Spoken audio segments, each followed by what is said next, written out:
Assalamualaikum warahmatullahi wabarakatuh. Waalaikumsalam warahmatullahi wabarakatuh. Innal hamdalillah nahmaduhu wa nasta'inuhu wa nastaghfiruh wa na'udzu billahi min shururi AC-nya kecil itu. may yahdihillahu fahuwal muhtadi wa man yudlil falan tajida lahu waliyyan mursyida.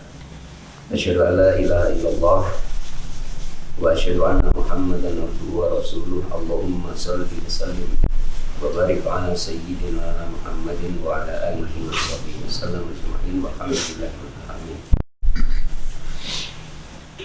Al-Mukarramun wal Mukarramun, para asatidz kiram yang dirahmati Allah. Alhamdulillah pada pagi hari ini kita ditemukan kembali oleh Allah SWT dalam keadaan yang alhamdulillah ya, sampai pagi hari ini kita sehat ya. Dan kita juga berdoa mohon pada Allah semoga kita diberi kebahagiaan oleh Allah SWT baik maupun di akhirat Allah. Ini saya mencoba khusus pada Profesor Arif Nasim. Dulu saya ini, karena saya ini banyak punya angin, saya kenangan indah. Dia dulu ketua GTUK Jawa Barat, jadi kita suka keluyuran sama beliau. Apa sampai 3 pagi? Iya, saya pulang Jakarta jam 3 pagi. Jadi ini yang pertama saya mohon izin pada Prof. Arif Nasim ya, selaku penguasa wilayah, penguasa wilayah. Dan juga pada para asatidz yang tahu yang hadir di majelis yang mulia ini, yang khusus pada Mukarram Abah Mufti dan juga Ini Satrian, terus kemudian Ustaz Asyid, Ustaz Ades, Ustaz Hasim, dan juga Ustaz Iwan Abu Nabila, Ustaz Wahidi, dan juga Ustaz Abbas, dan juga para asatidz yang tidak bisa saya sebutkan satu persatu, tapi tidak mengurangi takdiman wa takriman dari saya. Jadi mungkin pagi hari ini sedikit saya ingin menyampaikan apa yang saya ketahui dan sesuatu yang barangkali selama saya membuat dakwah ini berazam kuat ya, berniat kuat untuk selalu menetapi satu pengetahuan yang sudah saya ketahui. Yang saya maksud adalah bahwa di dalam Al-Quran, para asatidz kiram yang dirahmati Allah, Allah telah menjelaskan kepada kita semua agar kita itu selalu bersama dengan orang-orang yang benar, orang-orang yang soleh. Dan alhamdulillah saya sejak berjumpa dengan Hizbut Tahrir itu menemukan orang-orang yang soleh, orang-orang yang benar, orang-orang yang soleh. Karena saya juga paham bahwa Allah memerintahkan kepada kita orang-orang beriman untuk selalu bersama dengan orang-orang yang shodiq, orang-orang yang soleh. Maka sejak saat itu saya selalu berusaha untuk untuk selalu bersama dengan panjenengan semua, karena panjenengan semua ini adalah orang-orang yang shodiq, orang-orang yang jujur, orang-orang yang soleh. Dan saya juga selalu berdoa mohon pada Allah untuk selalu dimasukkan menjadi golongan panjenengan semua. Amin. Di dalam Al-Quran, tepatnya di dalam surah At-Taubah ayat yang ke-119, di sana Allah berfirman, Ya ayyuhalladzina amanu taqullah wa kunu ma'as shodiqin. Jadi wahai orang-orang yang beriman, bertakwalah kalian kepada Allah, wa kunu ma'as shodiqin, dan hendaklah kamu selalu bersama dengan orang-orang yang shodiq, orang-orang yang jujur. Kata para ulama, asidku aslul ikhlasi. Jadi kejujuran atau kebenaran itu adalah pangkal dari keikhlasan. Orang itu hanya bisa ikhlas kalau orang itu jujur, kalau orang itu benar. Dan alhamdulillah kita secara fikrah di dalam Hizbut Tahrir itu mabda yang kita pelajari itu, kalau di dalam kitab-kitab kita itu kan dituliskan begini ya, ibarahnya itu kita itu dipaksa untuk menjadi ikhlas. Itu artinya bahwa pemikiran yang kita emban itu adalah pemikiran yang benar. Ketika kita mengadopsi pemikiran ini, maka kita berdoa kepada Allah menjadi bagian dari orang-orang shodiq ini. Karena orang yang shodiq itu orang yang akan bisa ikhlas di dalam seluruh ucapan dan perkataan dan juga perbuatannya. Sehingga di dalam Al-Quran Allah memerintahkan kepada kita semua untuk selalu bersama dengan orang-orang yang shodiq, orang-orang yang jujur, orang-orang yang ikhlas, ya, orang-orang yang soleh. Dan saking pentingnya masalah ini, itu di dalam Al-Quran juga baginda Nabi Muhammad SAW, mungkin yang pernah kita belajar ya di kitab-kitab Mutabana. Jadi baginda Nabi itu banyak mendapatkan teguran oleh Allah di dalam Al-Quran. Teguran Allah pada Nabi itu tidak menunjukkan Nabi SAW itu keliru dalam artian dosa itu tidak. Tapi Nabi SAW itu istilahnya khilaful aula, tidak bisa memilih mana yang lebih utama. Banyak di Al-Quran itu ayat-ayat yang berisi teguran pada Nabi SAW. Misalnya waktu baginda Nabi SAW, beliau dalam tanda kutip mengharamkan madu, ya, karena ada sebagian istri beliau yang cemburu pada saat Nabi SAW dikirimi oleh salah satu istri beliau madu, dibully Nabi Muhammad. Dan Nabi Muhammad bilang bahwa baik, saya akan haramkan ini madu. Maka kemudian Allah menegur beliau, ya ayyuhan nabi lima tuharrimu ma ahallallahu laka tabtagi mardata azwaji. Wahai Nabi, mengapa engkau mengharamkan apa yang dihalalkan oleh Allah untuk kamu hanya gara-gara kamu ingin mendapatkan ridho dari istri kamu? Makanya bahaya kalau kita punya istri seperti itu. Tapi insya Allah di sini kayaknya enggak, insya Allah. Istrinya bahagia semua, terutama Amin. Karena beliau ini sejak masuk Hizbut Tahrir itu setahu saya waktu saya masih sama beliau itu suka kemana-mana sama beliau. Karena yang saya nikah itu yang nganterin beliau. Yang melamar istri saya itu beliau yang Luar biasa. jadi beliau itu tahu lah, seluk beluk saya itu tahu ya. Saling menguji.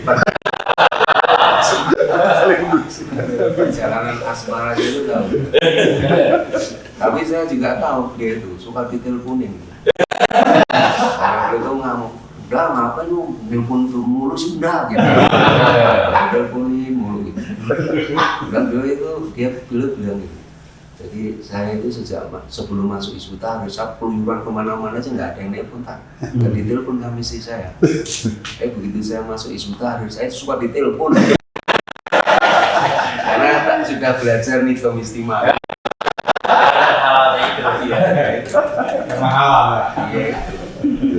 Lagi beli madu tadi.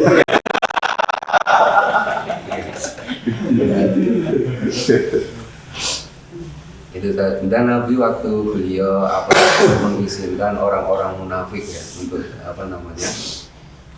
ikut perang itu ditegur ya. Nah termasuk di Al-Quran itu ada ayat ya. Ini ayat yang mungkin sering saya sampaikan. Itu ada di dalam surah Al-Kahfi ayat 28. Jadi Nabi kita itu pernah ditegur oleh Allah. Gara-gara beliau itu mengusir para sahabat yang selalu ingat pada Tuhannya saat pagi dan petang. Jadi wasbir nafsaka ma'al ladzina yad'una rabbahum bil ghadati wal 'ashyi yuriduna wajhah. Wala ta'du aynaka anhum turidu zinatal hayatid dunya. Jadi di dalam surah Al-Kahfi itu disebutkan, hendaklah kamu itu menyabarkan diri kamu untuk selalu bersama dengan orang-orang yang menyeru Tuhannya pada saat pagi dan petang. Yang mana mereka itu menghendaki wajahnya Allah, itu maksudnya ridhonya Allah. Bahkan di situ Allah mewanti-wanti Nabi, wala ta'du aynaka. janganlah kamu memalingkan dua mata kamu wahai Muhammad dari mereka. Turidu zinatal hayati dunya, karena kamu menghendaki perhiasan. Jadi itu ceritanya begini. Satu saat Nabi Muhammad SAW itu tengah bermajelis dengan para sahabat yang lemah. Di situ ada Salman Al-Farisi, ada Hubayb bin Adi, dan ada Bilal bin Rabah, sahabat-sahabat yang lemah. Dan datang pembesar-pembesar dari Quraisy itu mendatangi Nabi, yang salah satunya dipimpin oleh Uyainah bin Al-Hasan. Mereka itu mendatangi Nabi untuk mendapatkan pengajaran Islam dari Nabi. Dan mereka mengatakan, nahnu sadatul qaum, kami ini adalah pemimpin dari satu kaum. Jika kamu masuk Islam, maka yang di belakang kami akan masuk Islam. Tapi begitu mereka mendapati bahwa ternyata Nabi itu bermajelis dengan sahabat-sahabat yang lemah, bahkan di antara sahabat-sahabat itu adalah mantan budak mereka. Mereka mengajukan permintaan kepada Nabi agar Nabi mengusir mereka dulu. Kalau Nabi nggak mau mengusir mereka, kalau mereka bermajelis dengan Nabi, duduk dengan Nabi, Nabi disuruh untuk menyuruh para sahabat itu untuk berdiri. Dan Nabi itu dalam riwayat mengiyakan permintaan pembesar-pembesar kafir Quraisy. Karena beliau berhasrat kalau mereka masuk Islam, tadi di belakang mereka juga akan masuk Islam. Nabi kemudian meminta para sahabat itu untuk pergi. Maka kemudian Allah menegur beliau, nggak boleh cerita. Coba Nabi Muhammad saja, beliau yang karena kepentingan dakwah itu dalam tanda kutip beliau itu mengusir sahabat, tidak membersamai para sahabat yang soleh, para sahabat yang selalu ingat pada Tuhannya saat pagi dan petang. Maka di ayat yang lain disebutkan dengan kata apa itu? Wala taqrudil ladina yad'una rabbahum bil ghadati wal asyi yuriduna wajhah.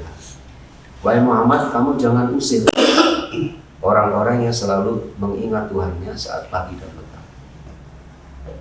Jadi ayat ini menunjukkan juga dalam surah Al-An'am, kalau tadi surah Al-Kahfi, itu semakin memperkokoh bahwa kita ini memang harus selalu bersama dengan orang-orang yang soleh, orang-orang yang baik.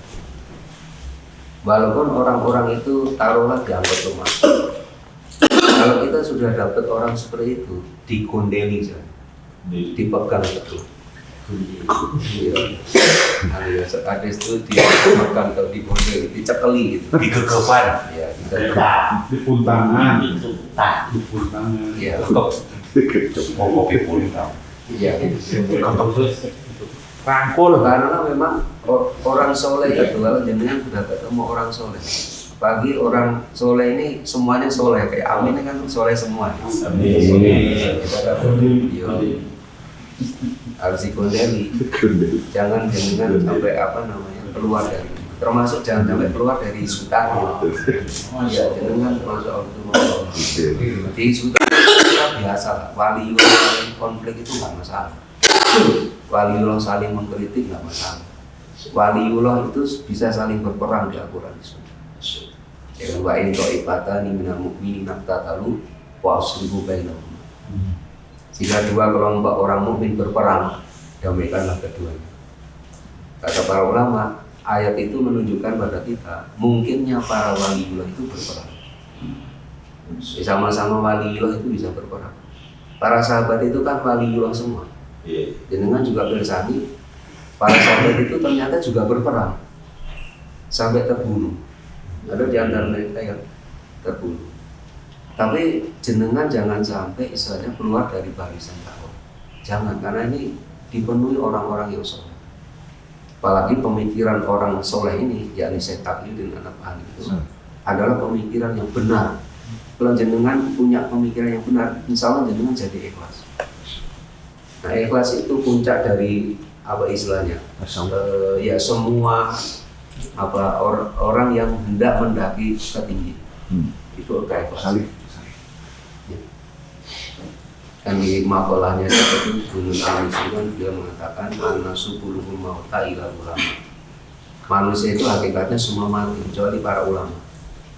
Makanya jenengan harus alim. Jadi pengumuman dakwah itu harus alim. Alim itu jangan jenengan pahami banyak apa Quran, banyak apa makalah, banyak apa hadis, enggak. Banyak takutnya pada Allah. Jadi apa anasu kulluhum mauta ilal ulama. Semua manusia itu hakikatnya mati, kecuali ulama. Wal ulama kulluhum niyamun ilal amin. Semua ulama itu hakikatnya tidur. Enggak ada manfaatnya kalau orang tidur. Kecuali orang yang amilun. Amil itu mengamalkan ilmu. Kayak jenengan ini aktivis semua. Kita ini kan dituntut oleh apa? Guru kita ya. Itu sampai tingkatan yang paling maksimal sebenarnya dalam dakwah. Bentar kita kan masih belum maksimal. Wal amiluna kulluhum yu'tarun. Semua yang beramal itu hakikatnya terpedaya, tertipu. Nah, jenengan kalau beramal jangan sampai tertipu. Ilal mukhlisin. Kecuali orang yang ikhlas. Wal mukhlisuna ala khadrin najim. Sedangkan orang yang ikhlas itu selalu berada dalam bahaya yang sangat besar. Maka kalau kita sudah bersama dengan orang soleh, orang yang punya pemikiran yang lurus, orang yang benar, insya Allah jenengan jadi orang yang mukhlis. Mukhlis itu puncak kata para ulama. Puncak dari apa? Ketinggian martabat seseorang di sisi Allah. Tapi ingat orang yang soleh, orang yang mukhlis itu selalu dalam bahaya yang besar. Jadi saya ingin ulang lagi bahwa di dalam Al-Quran itu sampai begini, saking pentingnya kita membersamai orang soleh, selalu bersama orang soleh. Nabiullah Yusuf alaihissalam itu pernah berdoa kepada Allah, dan itu ada di dalam Al-Quran. Jadi kalamnya Allah. Beliau itu pernah berdoa gini, isi doa. Ini panjang ya, tapi saya penggal saja sebagian. Beliau itu pernah berdoa begini. Tawaffani muslima wa alhiqni bisolihin. Ya Allah, wafatkanlah saya, wafatkanlah aku ini dalam keadaan muslim. Wa alhiqni bisolihin. Ya Allah, gabungkanlah aku menjadi bagian orang-orang yang soleh. Nabi Yusuf tidak ada keraguan karena beliau adalah minal anbiya wal minal anbiya, maka dia pasti punya sifat ismah. Orang yang ismah saja masih minta berdoa, memohon pada Allah digabungkan dengan orang yang soleh. Makanya bersama dengan orang soleh itu asal diterkira, saya ingin mungkin bukan mengingatkannya, menyegarkan aja. Itu adalah satu perkara yang sangat-sangat penting. Bahkan kalau jenengan sudah ketemu orang soleh itu tadi saya ingin sampaikan, harus dipegang erat. Jangan sampai jenengan pisah sendiri.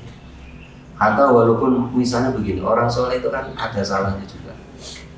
Mungkin ngomongnya salah, nyinggung jenengan, tapi jenengan jangan sampai dibawa apa itu? Hawa, emosi. Dibawa terus saja. Karena nanti kalau jenengan terbawa itu, khawatirnya jenengan akan terpisah dari orang soleh hanya gara-gara tadi hawa nafsu jenengan, perasaan. Jangan. Kan banyak ya sabab itu yang nyun sewu. Hanya gara-gara nggak cocok dengan sabab yang lain. Keluar dari isi itu ada. Itu kan mungkin benar kan? Ada nggak ya? Ada ya. Mungkin jenengan tahu. Hanya gara-gara nggak cocok. Itu benar-benar orang yang kalau menurut saya tidak memahami salah satu hakikat terpenting dalam agama Islam. Yang itu selalu berkumpul bersama dengan orang yang soleh.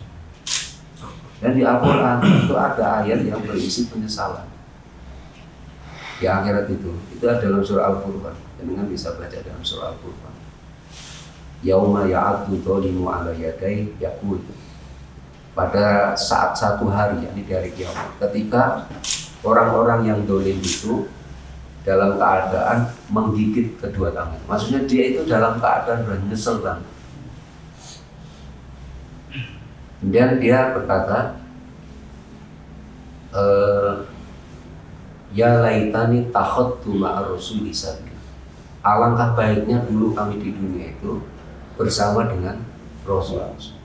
Gak ada keraguan, Rasul termasuk minas sholihin.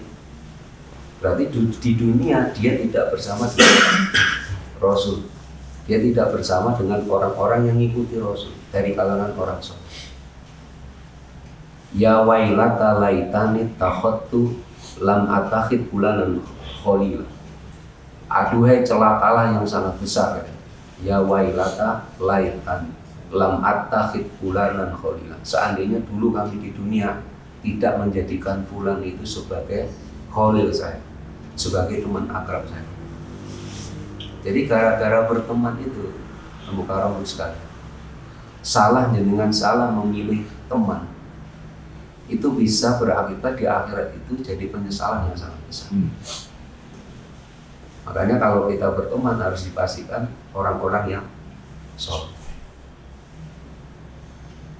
Kan banyak ya saudara-saudara kita sahabat juga, karena temennya yang nggak soleh ini lebih riayahnya lebih baik, itu akhirnya mereka ketut istilahnya, ikut. Ada saudara kayak kita. Makanya begini, ya, kalau kita sudah punya teman juga yang soleh, jangan kalau dia ada kesulitan, istilahnya jangan pernah bosan. Saya itu di Sabah ini ada ya, saya itu ya kita banyak mungkin juga satu saat punya masalah. Tapi saya pribadi itu juga istilahnya ingin belajar begini, karena saya menjumpai ada di tengah-tengah kita sahabat itu, Masya Allah ya, jenengan kalau misalnya ada orang minta bantuan jenengan sekali, dua kali mungkin jenengan nggak bosan ya, tapi ada sahabat itu diminta bantuan berkali-kali nggak pernah bosan. Itu luar biasa itu. Kalau kita misalnya jenengan misalnya dimintai pinjaman duit atau apa, mungkin sekali jenengan masih biasa, dua kali masih biasa.